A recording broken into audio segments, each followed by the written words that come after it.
Assalamualaikum warahmatullahi wabarakatuh. Perkenalkan, nama saya Ibu Yiyin Rahmawati. Mari kita belajar bersama materi kelas 5, tema 8, subtema 1, pembelajaran 2 dengan muatan materi IPA tentang daur air. Jangan lupa like dan subscribe. Semoga bermanfaat. Terima kasih. Jika pada materi sebelumnya membahas tentang manfaat air, maka pada kesempatan kali ini kita akan belajar tentang daur air.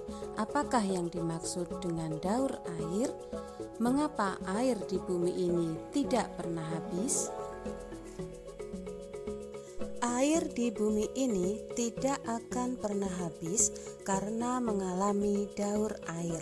Oleh karena itu, air termasuk sumber daya alam yang dapat diperbarui. Siklus air atau daur air merupakan sirkulasi air secara terus-menerus dari bumi ke atmosfer dan kembali ke bumi.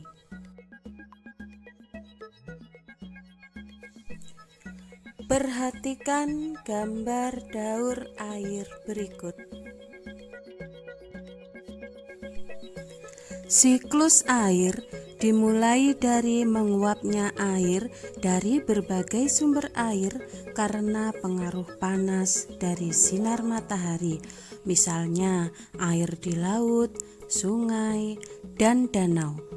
Proses ini disebut evaporasi. Atau penguapan.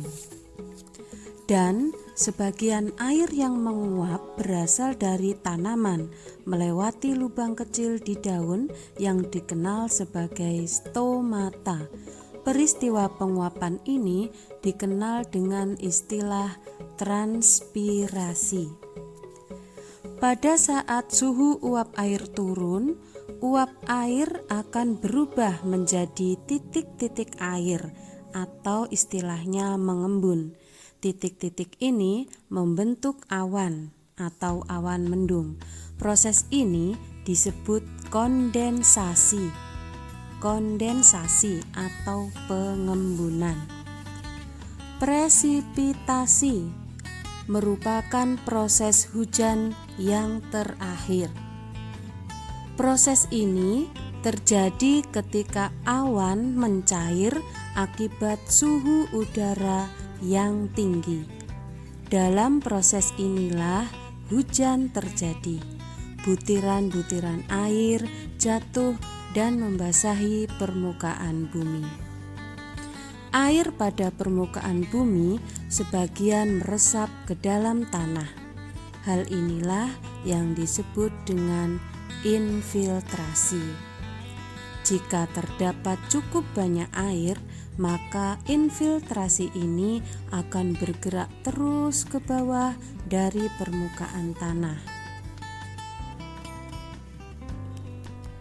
Hal ini disebut sebagai perkolasi. Dari proses siklus air itu dapat disimpulkan bahwa sebenarnya jumlah air di bumi secara keseluruhan cenderung tetap, hanya wujud dan tempatnya yang berubah. Demikianlah penjelasan mengenai daur air atau siklus air.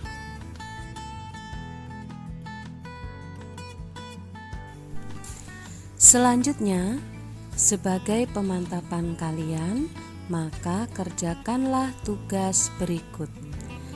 Gambarlah siklus air atau daur air seperti contoh pada video tadi, atau kalian bisa mencari di berbagai sumber.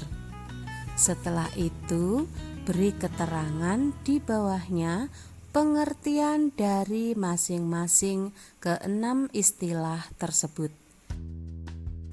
Baiklah, selamat mengerjakan. Tetap semangat, patuhi protokol kesehatan. Terima kasih. Wassalamualaikum warahmatullahi wabarakatuh.